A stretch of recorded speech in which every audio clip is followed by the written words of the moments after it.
आज 9 मे 2026 3:54 PM Alipurduar district. তো প্রশ্ন হচ্ছে, ভারত এবং পাকিস্তানের মধ্যে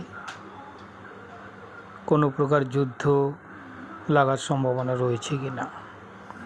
লগ্ন কন্যা,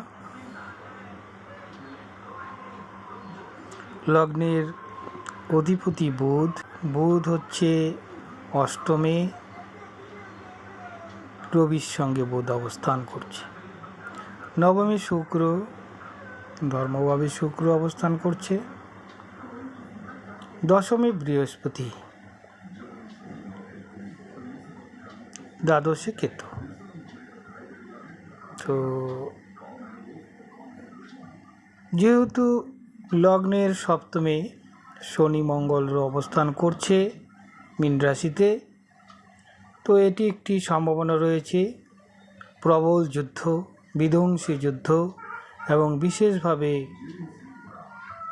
ক্ষয়ক্ষতি, তবে শেষ মুহূর্তে জয়লাভ দশমী বৃহস্পতি থাকায় ভারতের পক্ষে। ধন্যবাদ।